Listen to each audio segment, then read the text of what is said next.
Assalamualaikum Bu ya. Assalamualaikum warahmatullahi wabarakatuh.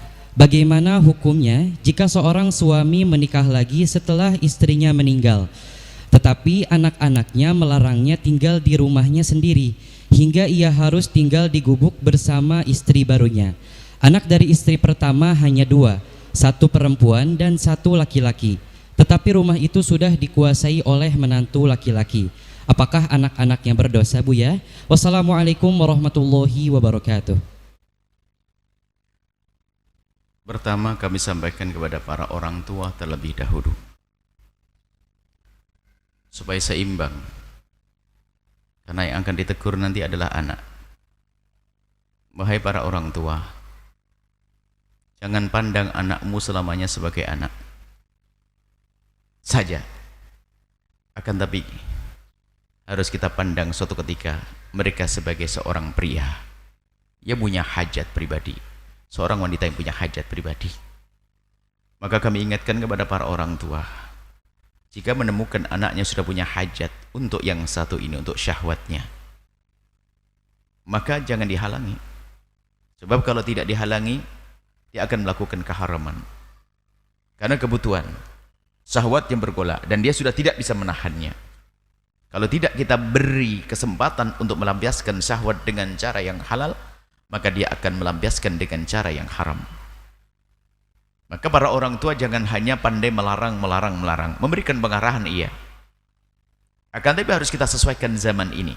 Bukan seperti zaman kita dulu, zaman dulu godaannya sangat kecil. Akan tapi hari ini syahwat bergolak luar biasa karena tontonan yang dilihat dan seterusnya.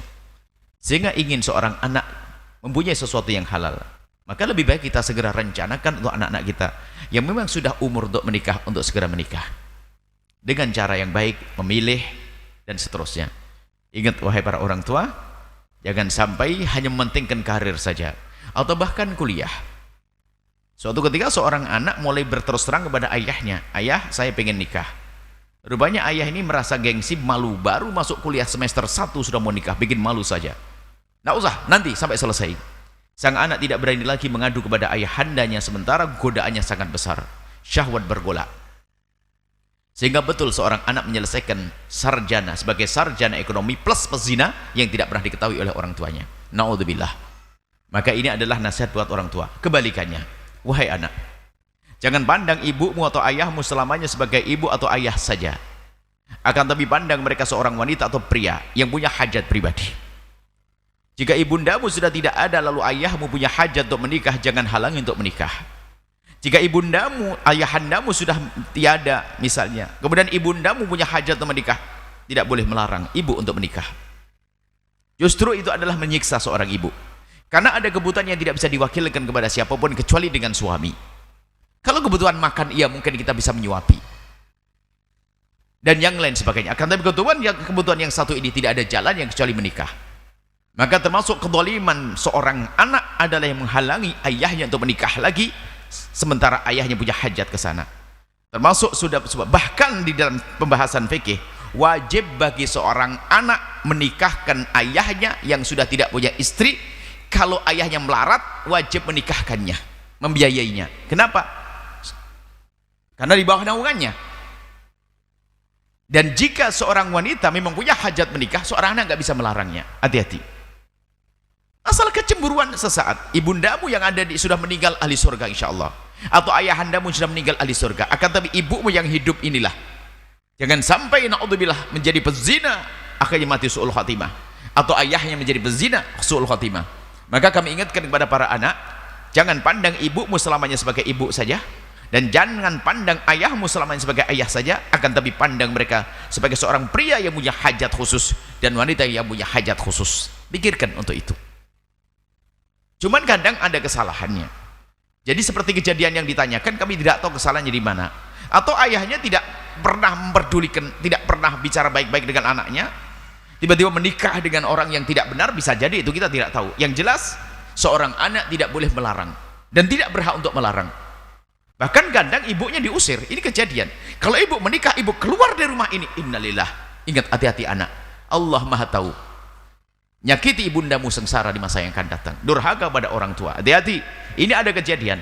Mama menikah, mama meninggalkan tempat ini. Ada kebutuhan yang tidak bisa diwakilkan kepada siapapun kecuali untuk dengan suami. Hati-hati. Urusan kecemburuan itu di dunia. Ini harus perhatikan.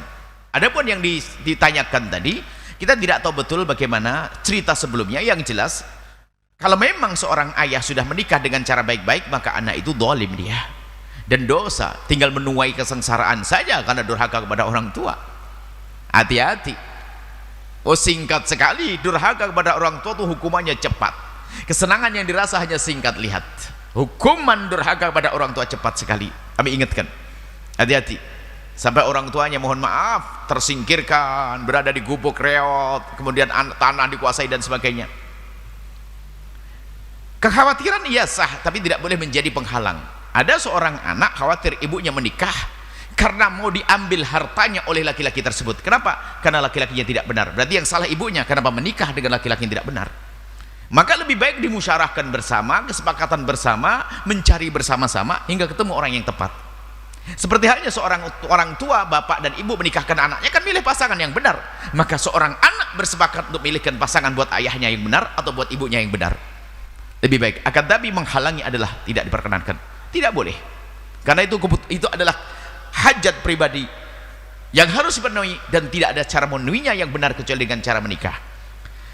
Maka betul yang disampaikan tadi, yang ditanyakan, kalau memang anak betul-betul menghalangi maka dia dosa. Dan kami ingatkan, barangkali anak-anak tersebut mendengar suara ini, ayo kembali ke jalan yang Allah ridhai.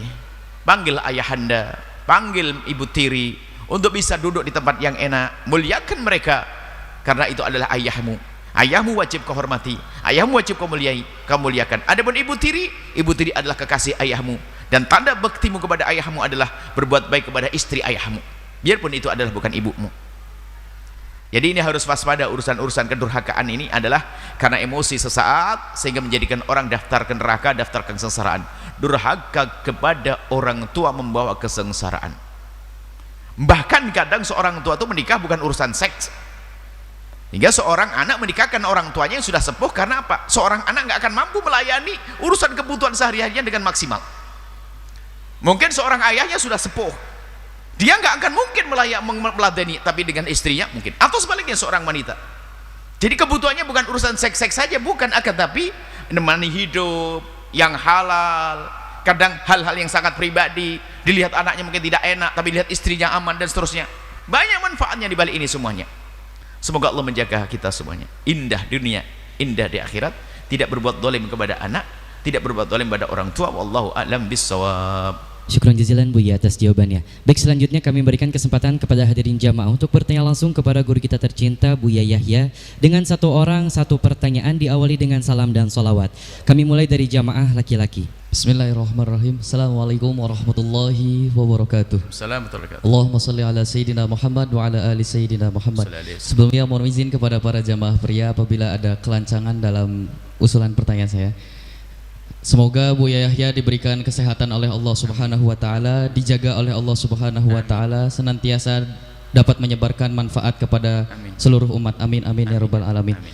Mohon izin bertanya Buya, apabila keluar dari konteks materi pada pengajian pada hari ini, pertanyaannya adalah mengenai kasus ada di salah satu sebuah masjid yang melakukan sebuah praktik jual beli sisa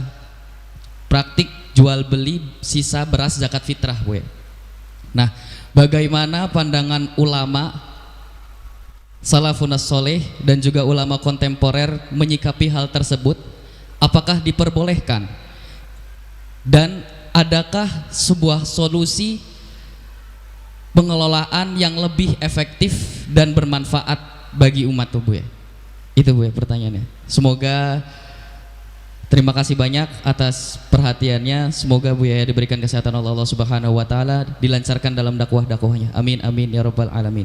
Amin ya. Sekian, wassalamualaikum warahmatullahi wabarakatuh. Assalamualaikum warahmatullahi wabarakatuh. Ada penjahat dalam zakat. Ada 3 penjahat di dalam zakat. Yang pertama adalah orang kaya tidak mau bayar zakat. Zakat mal, atau orang yang mampu tidak membayar zakat fitrah. Yang kedua adalah orang yang tidak berhak menerima zakat, ngaku-ngaku berhak menerima zakat. Dusta dia, penjahat dalam zakat. Yang ketiga, ngurusi zakat tidak punya ilmu, hasilnya salah, penjahat juga karena dia dolim. Nah, ini bentuk yang ketiga ini mungkin yang ditanyakan. Zakat bukan untuk dijual, zakat perlu disalurkan dan disampaikan. Kalau sampai ada kelebihan di masjid tersebut, wah ini di negeri mana? Kayaknya orang kaya raya semuanya barangkali. Memang di tetangga pondok gak ada yang fakir lagi. Kalau sampai perlu dijual sampai seolah-olah, wah misalnya seolah-olah suatu masa nggak ada lagi yang nerima zakat. Di mana itu saya pengen tahu. Saya pengen bangun pondok di negeri itu. Zakat disalurkan, disampaikan, bukan untuk dijual. Tidak diperkenakan zakat dijual. Menjual milik siapa dia? Siapa yang membeli? Jadi tidak berkenan untuk dijual zakat tersebut. Tidak boleh, salurkan kepada yang berhak. Dari kaum fakir dan miskin, yang punya utang, ibnu sabil, orang yang berjalan kehabisan bekal dan seterusnya. Bukan untuk dijual, tidak diperkenankan. Kalau zakat fitrah jangankan kok dijual, keluar dari batas waktu saja tidak boleh, haram. Sampai hingga selesai hari raya terbenam misalnya, haram menunda saja tanpa ada hajat, tidak boleh. Apalagi sampai berlama-lama, berbulan-bulan nunggu pemilihan kubu barangkali. Nah, ini kan repot. Mohon maaf, barangkali kadang-kadang ini ditunda-tunda untuk nanti pembagiannya, nanti tidak. Bagikan zakat fitrah secepatnya. Jadi seperti itu. Jadi tidak untuk dijual dan hati-hati. Dan seberapa sih, masya Allah. Ada orang masya Allah pakai ijtihad masing-masing, nggak tahu mau diapain, dijual mau dibagikan juga nggak. Berikan beras, berikan. Kalau zakat dari asalnya memang uang, berikan uang, iya, menurut mazhab Abu Hanifah kan sah. Tapi kalau sudah jadi beras, berikan beras, salurkan pada fakir miskin yang butuhkannya, bagi-bagi. Dan dianjurkan adalah sebisa mungkin sebelum melakukan sholat agar manfaat, sehingga di hari raya itu mereka tenang, punya jaminan bahasanya di rumahnya ada yang dimakan. Sebaik-baik waktu adalah, adapun dalam mazhab Imam Syafi'i boleh membayar zakat setelah masuk bulan Ramadan, biarpun belum memasuki hari raya. Akan menjadi wajib yang sesungguhnya kalau sudah masuk hari raya, artinya orang ini menemukan bulan Ramadan, menemukan hari raya setelah maghrib tiba, maghrib hari raya tiba, bayar zakat. Dan zakat disalurkan bukan untuk jual. Dijual mau dipakai apa nanti? Nggak boleh dijual. Semoga Allah menjaga kita, semoga Allah menjauhkan kita dari melakukan keharaman. Kalau ada yang demikian itu perlu diingatkan dengan halus, bukan untuk dicaci dan diolok. Mungkin menurut dia bagus, atau mungkin wah ini orang sudah punya beras, kayaknya punya lauk, dijual saja dia lauk. Oh enggak, biar dia sendiri yang menjual, bukan kita yang menjualkannya. Kalau kita menjebatani boleh, ibu-ibu yang sudah nerima berasnya, bapak-bapak nerima berasnya, kalau menjual kepada kami nerima, insya Allah harganya tinggi, mau sah. Kita informasikan ke mereka, bukan kita yang menjual. Karena mungkin sebagian orang memang sudah punya beras, akan tapi tidak punya lauk, bisa dijual. Kalau dijual asal saja di pasar mungkin dimurahkan, tapi mungkin kita sebagai panitia menjembatani, ya itu sah dengan cara semacam itu. Semoga Allah menjauhkan kita dari keharaman dan menjauhkan kita dari segala dosa. Wallahu a'lam bishawab. Syukran jazilan Buya atas jawabannya. Baik, selanjutnya kami berikan kesempatan kepada jamaah wanita untuk bertanya langsung kepada guru kita tercinta Buya Yahya dengan satu orang satu pertanyaan, diawali dengan salam dan salawat. Assalamualaikum warahmatullahi wabarakatuh. Buya, Assalamualaikum. izin bertanya, bagaimana mengistimewakan diri untuk tidak pacaran di era yang sekarang ini, Buya? Baik. Waalaikumsalam warahmatullahi wabarakatuh. Assalamualaikum. Pertanyaan yang bagus bagi anak muda. Kami seru kepada siapapun untuk bisa mengikuti diklat cinta yang akan kami hadirkan di beberapa kota. Karena ini penting sekali bagaimana bercinta dan bagaimana mencintai. Siapa yang orang cintai dan kapan waktunya mencintai. Sebab kalau salah akan jadi berantakan hidupnya. Sebab kalau sudah cinta itu adalah masuk ke dalam hati, masya Allah, menjadikan orang itu gelap, sudah tidak bisa melihat kebenaran. Kalau bukan cinta yang rasional, bukan cinta yang benar, namanya jatuh cinta. Sehingga orang tua dilawan, Allah dilawan, siapapun dilawan, sehingga melakukan kehinaan. Itu akibat pacaran tadi. Pacaran bukan cinta atas dasar ingin kenal Allah kok, hanya mengingin syahwat saja, coba-coba main syahwat dan seterusnya. Tapi orang dengan kecerdasan tentunya, cinta rasional kok, bukan irrasional, cinta rasional. Maka ini, jika ada yang mengetuk hatimu, jangan izinkan hatimu untuk membukanya, tapi biarkan akal pikiranmu yang membukanya. Ini adalah, jangan sampai kita terburu-buru nerima cinta sebelum kita pikirkan, terjerumus. Ingat, kalau orang salah makan sakit perut, wahai saudariku, tapi orang salah mencintai sakit seumur hidup. Cinta adalah indah dan tidak boleh berubah menjadi menyiksa. Dan cinta karena Allah, ada orang, ada cinta, ada syahwat. Cinta bukan syahwat. Ada orang mencintai tanpa syahwat, ada orang melampiaskan syahwat tanpa cinta. Ada kalanya cinta bertemu dengan syahwat, suami istri. Cinta saja indah, syahwat adalah indah, bertemu dalam kehalalan, indah di atas keindahan. Tapi ada syahwat dibilang cinta, itu orang melakukan kehinaan, katanya menjual cinta. Tidak, cinta tidak dijual belikan. Maka hati-hati, sehingga nanti dalam mencintai, nah ini harus cerdas. Maka orang tidak akan terjerumus dalam pacaran kalau dia punya kecerdasan.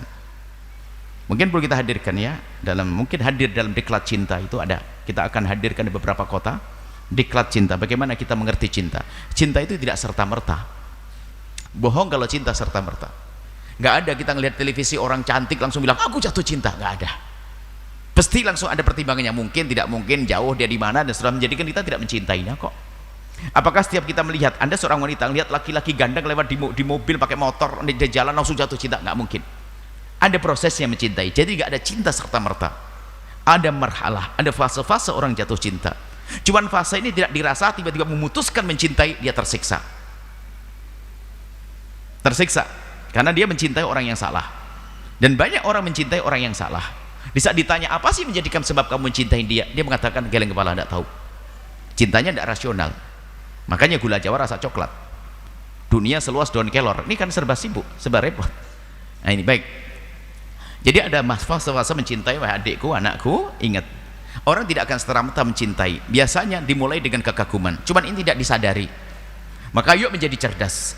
Kekaguman mungkin di antara laki-laki yang pernah engkau kenal, dari 100, 200, 300, ada yang mengagumkan.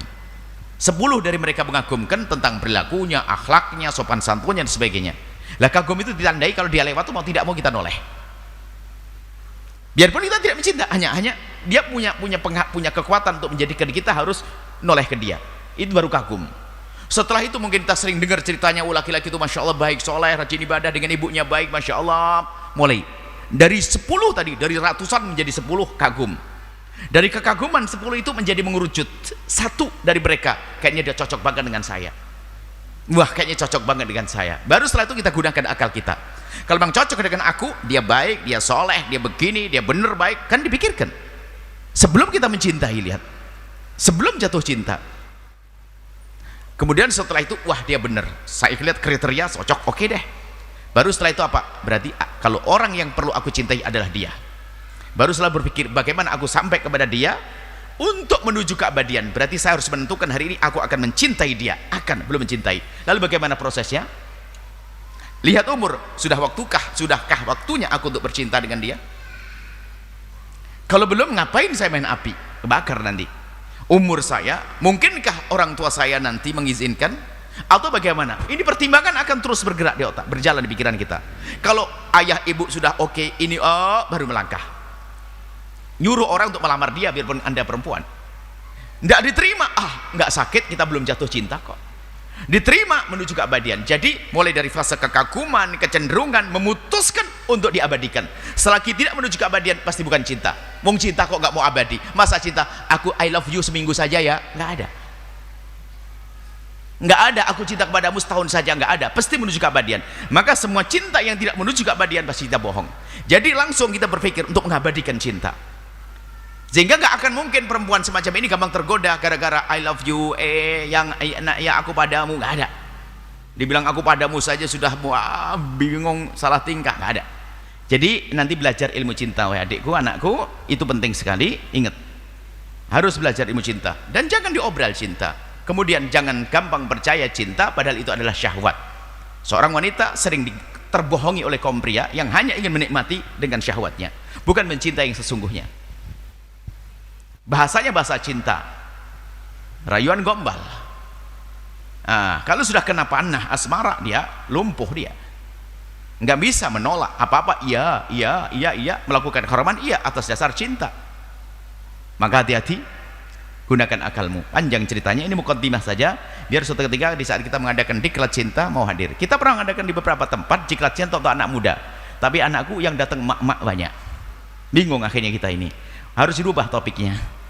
Ternyata banyak gagal bercinta rupanya. Makanya kamu jangan gagal bercinta. Yang indah insyaallah ya, hati-hati. Jauhkan, kemudian takut kepada Allah, wala taqrabuz zina, jangan berkaitan dengan zina, hati-hati. Banyak dibohongi, apalagi sudah tergantung mencintai, naudzubillah. Mendengar dering teleponnya saja sudah gemeteran, melihat rumahnya, semuanya, sampai naudzubillah bisa melakukan keharaman karena dia sudah kena panah asmara. Melakukan keharaman, bahkan kalau dikatakan kau tidak cinta kepada aku berarti kalau kau nggak mau, naudzubillah. Akhirnya apa? Iya, naudzubillah, melanggar Allah demi cinta, nggak ada. Justru dia, kalau memang dia mencintaimu dengan benar, tidak akan membawamu kepada keharaman biarpun sekecil apapun. Tapi kalau sudah mengajar keharaman, pasti dia adalah tidak cinta, karena dia ingin menjerumuskanmu dalam kehinaan. Semoga Allah milihkanmu pasangan yang baik, yang soleh, yang bisa membahagiakanmu. Wallahu a'lam bishawab.